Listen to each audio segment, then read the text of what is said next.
Emma, what would you say are the key principles of learning? I think it's really important to sort of challenge the idea that learning sort of starts at school and then stops at school, ends at school. I think actually that if we all understand learning is constant, learning is continuous, children are always learning. Even when we're not actively trying to teach them anything, they're still learning from us. So I think that we don't have to see learning as this special activity that we do or have special resources for. Actually, learning can happen anywhere, anytime, at home, at school, out and about.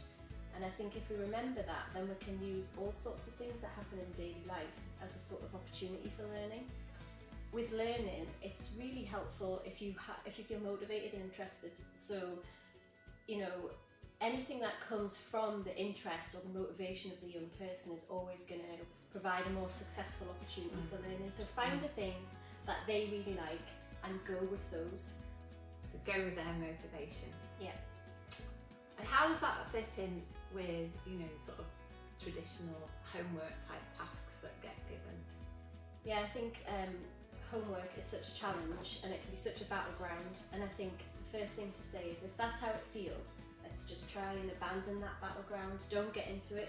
If you feel like that battleground is starting, move away from it, because that's only going to make things harder for you, harder for them. So the way to try to avoid that sense of, oh, homework is a battle, I think, is not easy. But first of all, little and often is the way forward. So don't try and sit for 10 minutes or half an hour or 45 minutes. Just do tiny little bits. Agree a short amount of time. You know, the time it takes to fill the kettle, boil it totally till the end, and then it be clicked off. A couple of minutes. Even if that's all you do, it's better than nothing. And doing that more frequently than trying to sit there in one long chunk.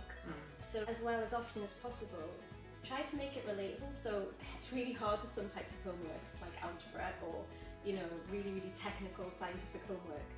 But if there's a way to make it relatable in real life, like this is how we're going to use this, or this is what we're going to do, this is what it means to you, or remember this. So something that's meaningful to a real life experience, if you can do. So just doing everyday activities together is still learning, and if that's all you achieve, you've still achieved a lot. I think we have to stop beating ourselves up as parents if we haven't done this and this that's been sent by school, but we've done something together that's just as important, if not more important. Yeah, and particularly I suppose if it's captured their imagination and their motivation.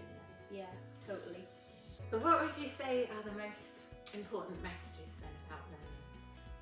I think one thing that I always talk about with parents, and I try to remind myself of all the time, is that there's always hope with learning. I think school is seen as this one-stop shop, and if you don't get to the end of school with a whole host of GCSEs or qualifications, then you've somehow failed at learning, and that learning's not for you and that you can't be successful. But that's not, it should not be the case. Actually, it's really important to see that learning continues throughout your whole life and is continuous in every day of your life. So, you know, it's not just about that end point. And if you don't get to be successful with examinations and qualifications, yes, there may be obstacles in your way, and yes, it might be slightly harder in different ways, but that doesn't mean that you can't achieve and you can't go on and you can't continue to learn. So there's always hope.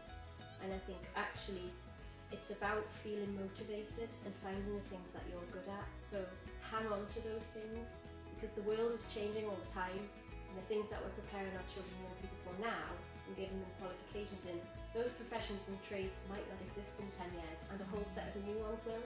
So actually, if there's something you're really interested in, really enjoy, go with that, learn about that, take that. It's learning is a place for hope. That's what I really believe. Yeah, that's a fantastic message.